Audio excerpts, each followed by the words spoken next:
guys, welcome to my channel. It's me again. Hope you are well.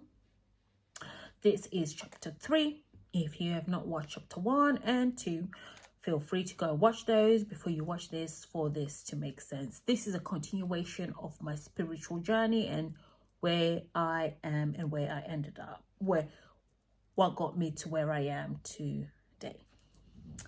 So now I've gone home to Luton. I am praying. The family is at home. It's a Sabbath day because I had to time it like that so that I can actually, because remember, I'm disowned. So I am not supposed to be anywhere near the family, anywhere near my family. It's been 3 months going 4. My family is not engaged. Prior to this, a family friend came and they lied that I was living with a man. So ensuring and sealing that my isolation is therefore sealed. And so be it. This man of God, and with this extreme man of God, is now got this dirt in his family, so he has to exile me. And the scripture will support that. Just like, did you see the correlation with Islam and Christianity? You have to remove the dirt from the family and exile it. So when I'm reading these two, I can see the fitting that this God remains the same, but I remain balanced. I'm reading, I'm understanding, because I am now looking for God. Then then something hit in Birmingham, because I think the year had finished and I was done. I was done with everything. I was just done. And I said, I'm going home. So I've gone home. And things were never the same. Things were never the same. And they were not the same prior to me going and that's why I picked Birmingham, because I needed to be as far away from them as possible. It didn't work. But now things were during this time I found out that my residency permit was invalid. Yet I've been to university, so it was invalid. So I needed to apply for my residency. So I needed to become a British citizen again. But now I'm an adult, so I have to actually apply. Then I have to, in this application, I actually have to write a letter to the Home Office and explain what is going on and explain what happened and then request them to review or request to have residency permit in this country. A lot of people were involved in the residency permits in the past. My little brother and my little sister had theirs, but I was now the only person who didn't have a residency permit. So this is going on. So now I can't work. During this time, I had to wait for them to make a decision. No one knows. I'm always, this is something that I've been raised to do. I'm keeping it secret. I'm keeping it to myself that all this time while I'm going to university, I come from university, so it's good. I should be working. I should be, making money. I should be doing all this stuff. But something alongside my spiritual journey, something has shifted, but I can't talk. I don't talk of lack. It's something that's built in me, and I'm going to keep reiterating that. You will never see me speak of lack concerning myself. It doesn't happen. If it's happening, I'm going to suck it up and go, but I can speak about it when I've gone past it. I speak about the storm after the storm. I don't speak about the storm in the storm, because I have to deal with the storm, because talking will not help. I need to handle the storm and then can talk about what happened in the storm after the storm. So this has happened. This is happening at this time. So now I have to reapply. And there's chances that they can decline, that I will have to be deported, ideally, to Zimbabwe. And I'm like, but I'm not Zimbabwe. But there's no one I know there. Like, why am I going there? Do you understand? It's very discombobulated, which is where my identity reasoning started. I was like, I need to embrace who I am fully. Yes, I identify as Caribbean, which I still do. Mm-hmm. However, the reality is my dad is Zimbabwean, so therefore I am Zimbabwean. I needed to come together with my identity, which is my physical body, what I'm packaged as. Although my limitations is in my physical body, but I needed to embrace what I'm packaged as. So therefore, going forward, I had to have conversations. So after the applications put in, and my mom is praying. My mom is saying, God, so who's going to be there? What kind of life she's going to have? What will she go there and do? You know, she's talking to the Almighty. My dad is acting like it's not bothering him, but it is. There's a turmoil in the family. My mom is like, oh, my child has a residency permit than me. You know, she's talking to the Almighty. She's dragging him. She's battling with him. She stays on top of him. Oh yeah, by the way, guys, talking today, I am that's not my concern, but this is what was going on. So for someone who's finished uni, you're thinking, oh, this is what should be happening. This is what should be happening. Time has passed, so it's not 2 years in of waiting. They now make a decision. And it's a discretionary decision. No, they then asked simple questions for me to write in my own words. And I was candid. I wrote in my own words what happened. And then I sent it off. My mom was like, oh, no, let's get a lawyer. I was like, no.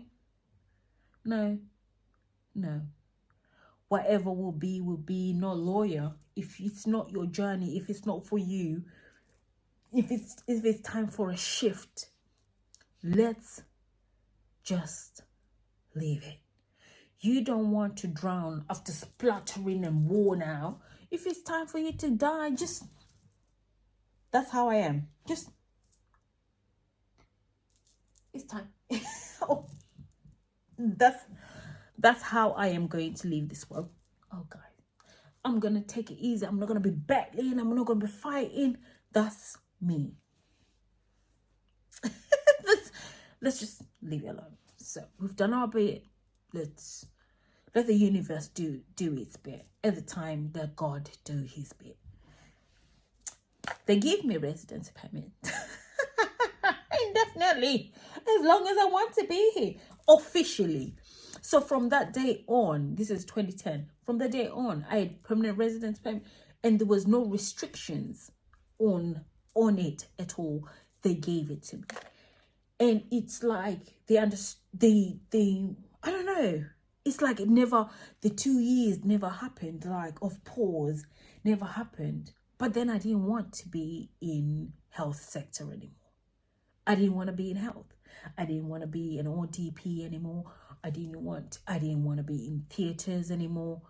Although, oh my God, the way I loved that role, the way I loved my job, the way, even there's a document of our bilateral, I'm in there, in the surgical, in the theater, bilateral operation, which failed at the time, where he had a frostbite in his thumbs, in his fingers, and he lost his thumbs, so they were moving the nerves into his hands. So I was in the theater. I mean, it's a history, it's the historical, it's never been done before, but it failed to take. But the fact that the operation happened, I was actually in the operating room and performing the operation alongside with the surgeon and the consultants and so forth. All to say, I loved what I did. I had great passion of what I did, and I was really good, and they took a liking to me. Just loved me because I'm pretty charming, I think. So I'm hoping you guys like me too. No, you will love me. That's for sure. So we've had that, and during this whole time, celibacy. So this is now 3 years in celibacy. And because we broke up awkwardly with CD, which was the guy I was with at the time when my parents thought I was fornicating before I was fornicating. And he started being cruel and unkind. And I was like, it started messaging me randomly and being cruel and unkind. I was like, no, this is not it. So we moved on. I mean, and I'm just, nope, I just don't want to date. Even if I do date, I'm just like, no, because this has got me into situations. So now I am struggling to form healthy relationships with men. So I'm feeling safer around women. Or we will get into that. Feel safer around women because then every time you have a male friend, they're assuming that's what you're doing. You have a male. So if you're dating someone, so when they get married, huh? So everybody you look, yeah, you must want to marry them. No. It just became toxic. So I just didn't want anything to do with them and them. I would date them, but I wouldn't like them. I'll quickly, bye. They'll irritate me one thing. Yep, that's it. No. So there was a lot of growth and a lot of healing that needed to happen in me. And I'm still working on that till today. So that happens. I'm now on the spiritual journey. Then I said, you know what? Ellen G. White's writings is contradicting scriptures. So am I following, is the Messiah Ellen G. White? Or is the Messiah the Messiah? So I need to decide. I can't say I have two masters because I can't please her and please the scriptures because they're not working together. And in that moment, secretly I'm practicing Islam because it kept me in control. You're not in slavery. Honey, you're not in slavery. Islam itself is supposed to be peace. So even the construct that it's a way to control women is wrong. They're using it in the wrong way because true Islam is love. However, if you come, I'm here for an eye for an eye, a tooth for a tooth. I'm here for that. I respect that. In fact, I will embrace that. I'll take that and run with it because some of you people have been trying me for years. So if I give you what you're dishing out, how about that? Just, yeah, I think that's something in the future I'm going to start practicing and adopting, that, you know, you come for me with an eye, I might bring out a back because that's what I feel, that's what you've just done to me. Although you think you used a toothpick, whereas I'm going to just decide to use a bang to whack you around the face. Regardless, let's not do that. Let's not do unto others what you'd like them to do to you. So if you're doing it to me, I feel that you want me to do it to you too. So that's how I am taking scriptures going forward. So for anyone who is a madness, who is in my personal life, know that if I out here do a madness back, just know it's because you've done it too, and I'll do it when I'm ready, not in your terms, just like you did whatever you did in your terms. So just out here off the hinges, just talking about it. So anyway, we are here now on a spiritual journey, out here looking, seeking God, because I'm battling with the rejection and I'm battling with love. He says, my parents say they love me, but all of this surely cannot be love. It's control. So I'm now scriptures, and guess what? God is opening himself to me. He's opening. When I'm telling you he's opening, even right now, I'm not practicing any faith, any religion at this time. But baby, I see. The freedom I have, I will not be joining any church.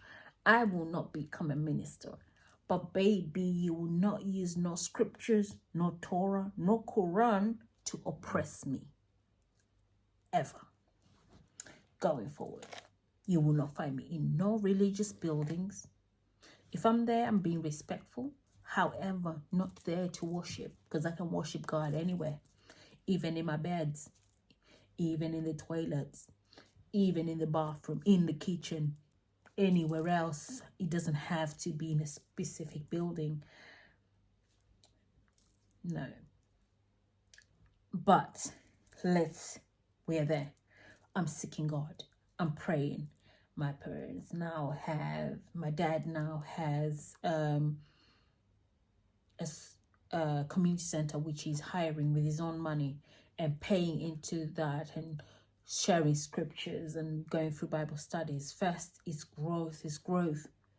And then there came a time where we're having studies, but then because they say a woman should be quiet, he's now shutting me up during the Bible studies as a way to control me, keeping me quiet, and then on command asking me to give an opinion. Or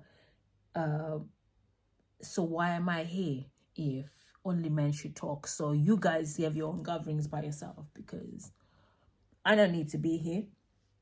From that reason, and then the more that scripture started pushing an agenda towards that women are supposed to be seen and not heard. So then salvation is not for women.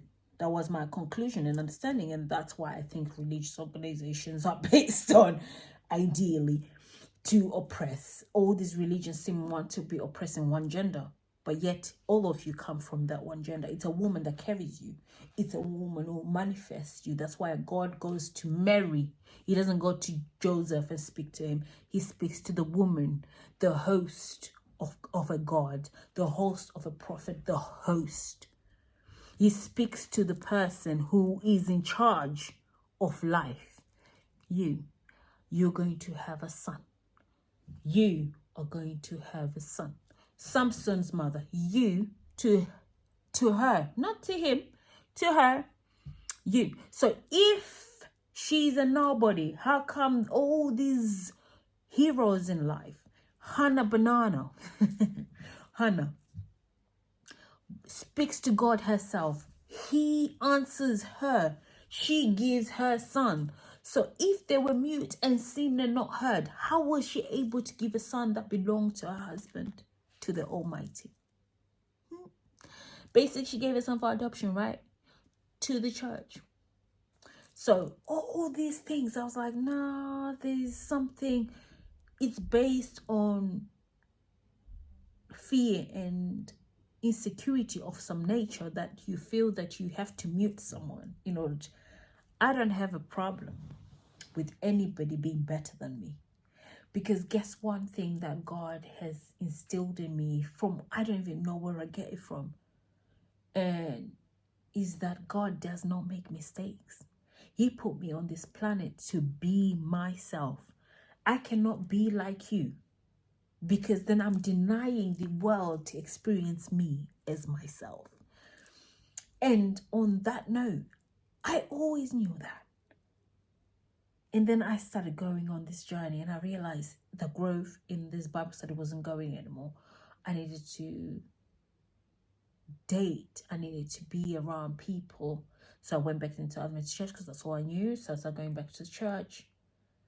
Yes, now I'm more extreme because I'm practicing Islam and Christianity as one. So my hair is wrapped, my skirts are longer, and I've got the praise and worship. I'm going, I'm in my spiritual high. I still am. I don't look it. I still am, but I don't look it. I realize I don't need to do too much no more. It's not performance. I don't need to prove anything anymore. And I'm like pleading with the God, and then when I'm talking to him, I really am begging with God. I'm like, surely you can see me.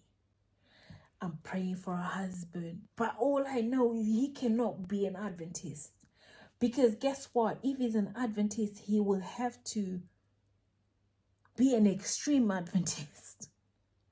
Meaning that I have to be wearing this scarf and long skirts for the rest of my life, and no earrings, no makeup. I need to be something that is not me. And if he's put it in my spirit that I should want it, I should desire it, it's for me.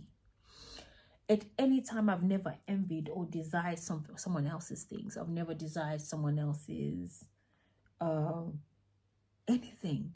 I remember once when I was young, I think I saw someone's $2 or £2 or whatever when I was young, and my dad caught me, and oh, I was given a beating for that £2, a good ass whooping. And then looking back, and I realized I could have had that £2 because you had it. You had it. You could have given it to me. But no, you denied me. Therefore, I thought I had to take. From that moment, I knew I didn't want anything that belongs to anybody. But I can have my own. And even to this day is the same thing. What I want, I have. What I desire in my heart, I have. Even when I'm desiring it, I have to look to see. Spiritually look. Why do I want it? Have I seen it with somebody? Is it because somebody has it that I want it? It's a constant reflection, because never have I ever, or will I ever want to envy someone else's thing. Because guess what? It doesn't stay because it's not yours.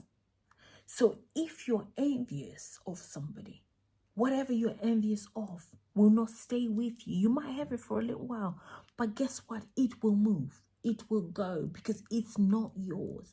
So going forward, I'm going to advise you, do not envy. So that happens. I'm now in the spiritual warfare. I'm in the journey, and now I'm Bible bashing now. I'm in the church. So when the pastor is misquoting scriptures, now I'm very aware of scriptures, because boy, I'm brainwashed the scripture. Because I now stop reading Ellen G. White right now. Focus all my energies. I'm reading the Bible from Genesis to Revelation, Genesis to Revelation. I'm challenging to read it at least twice in 1 year. So it's inside my brain. It's all I know. I understand. I'm highlighting. I'm buying a new Bible, going through it, trying to understand in multiple versions. And now I get a Bible with Greek and Hebrew. I need to now read the pure translation of what God is actually saying. I'm seeking God. I need the word to word, the translation. I need to understand what he was saying in Greek. I need to know what he was saying in the Torah. So therefore, what he was saying in Hebrew. Baby, I was looking for him, and boy, did I find him. He said, he that seeketh, he will find. I found him. But he wasn't in any of these churches that I was in. He wasn't in my parents' Bible study. He was not there. And when I found him, he called me. He said, come and eat.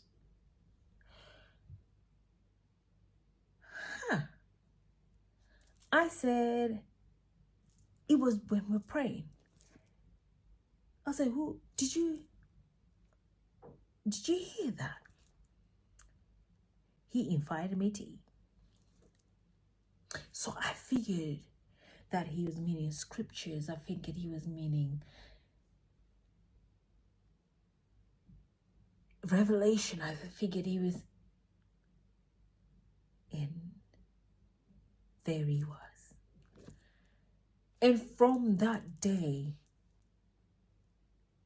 I looked at the same scriptures, just like scales.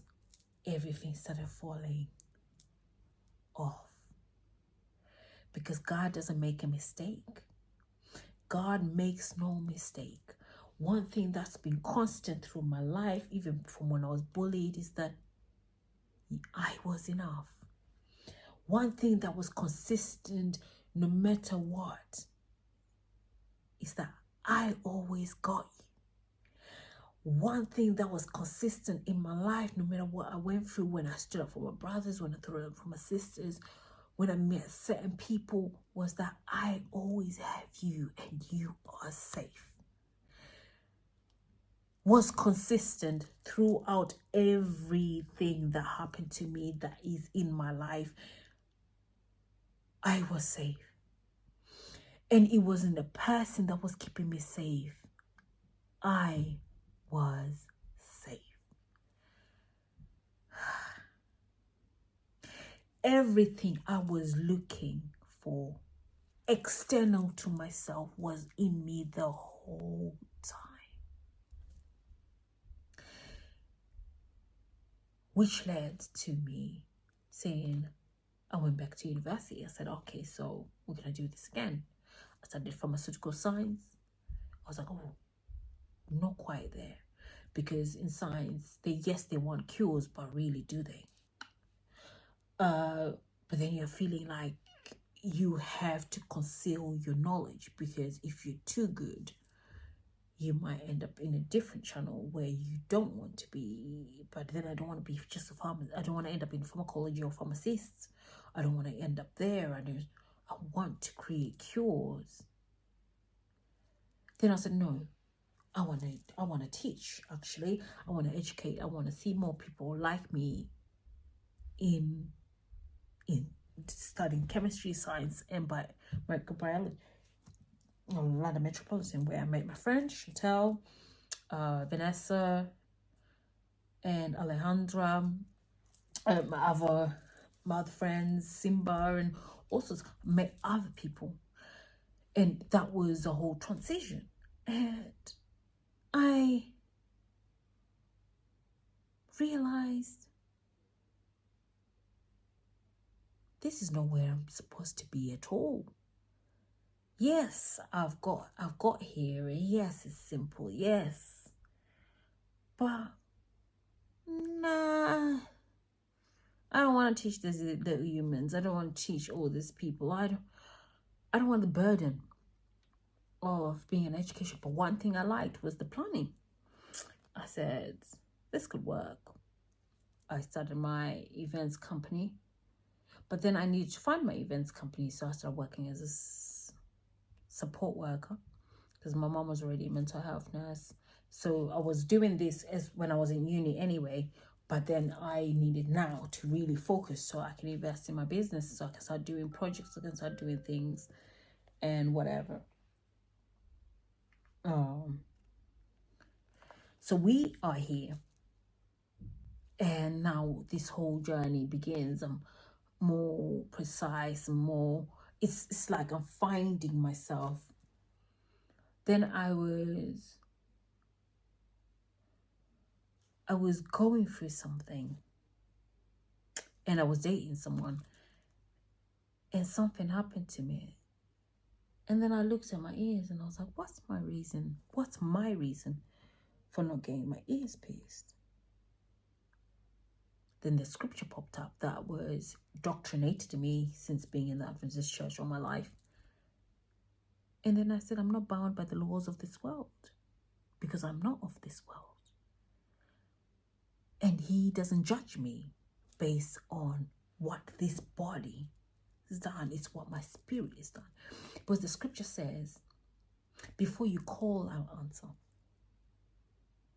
The scripture also says, I am he who judges the heart, not what you're doing every day. He judges what's your intention on doing whatever you're doing. So meaning that it's not what you're doing. So sometimes you might harm someone, but your intention of harm is the reason. That's the problem. That's why even in court, when you're receiving consequences for your actions, your intention. So your intention, have you accidentally harmed someone, which has caused death? Or did you go there intentionally to harm and kill? So that is where your sentencing will matter. So this is the same. That's why your intention matters in society. That's why your intention matters in your spiritual journey with the Almighty. That what is your intention? So in my instance, what's my intention? What's my intention with this? People were always offended, always jumping off. I was like, you know what? Let me isolate myself a little more. But during this time, I traveled to Barbados for the first time. I was with my then partner, and I invited one of my friends to come with me. And for the first time, I realized that I can do this. If that means I can do this by myself, that's great. But I don't think I can color within the lines anymore, because it doesn't seem like it's making me happy. It seems like I'm trying to make something outside of myself happy. And that in itself is a sin, because I'm denying myself an experiencing of God in my life with my imperfection in place. Because I'm walking on eggshells, because maybe the universe might reject me. If I'm rejected, then what? Then I realize I've always been rejected. I was disowned. It's not like you can undo a disowning. Yes, it's like I'm walking on eggshells because I can be disowned at any time. But God says, come as you are. He loves you just the way I am. And He made me the way I am. So my imperfection is perfection. So when I started looking at the story of David, this video is going to be a lot longer than the ones before. Looking at the experience of David, I'm seeing that in his imperfection, in his making mistakes, he is finding God in his errors, in his mistakes, and he's getting consequences. But never at any time is he rejected. When God rejects you, there is no coming back. So in that standard, I was like, He disowned me. So why am I trying to appease a person who has disowned me? I love my parents. I will always love my parents.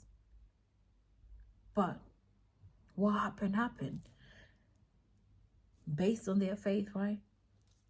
And I forgive them. And I forgive myself for allowing myself to put that burden on myself to please people. I was a blessing to them because they manifested me. They asked the Almighty to have a child, and there I came. I came as a gift from the Creator of the universe, and to the point where they don't do something you like, you throw away. Okay, that's okay. But I love my parents. I'll always love my parents. I'll always be respectful.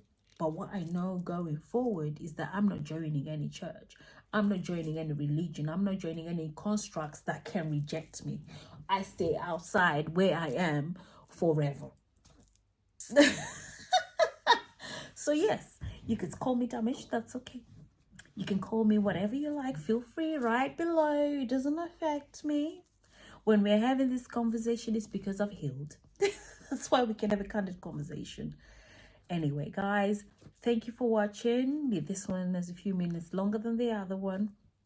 And I hope you've taken a few things from here, few things that we'll learn. Maybe going forward, when I consistently post, you can now get to know why I am the way I am. See you. Just too shy to fly on down.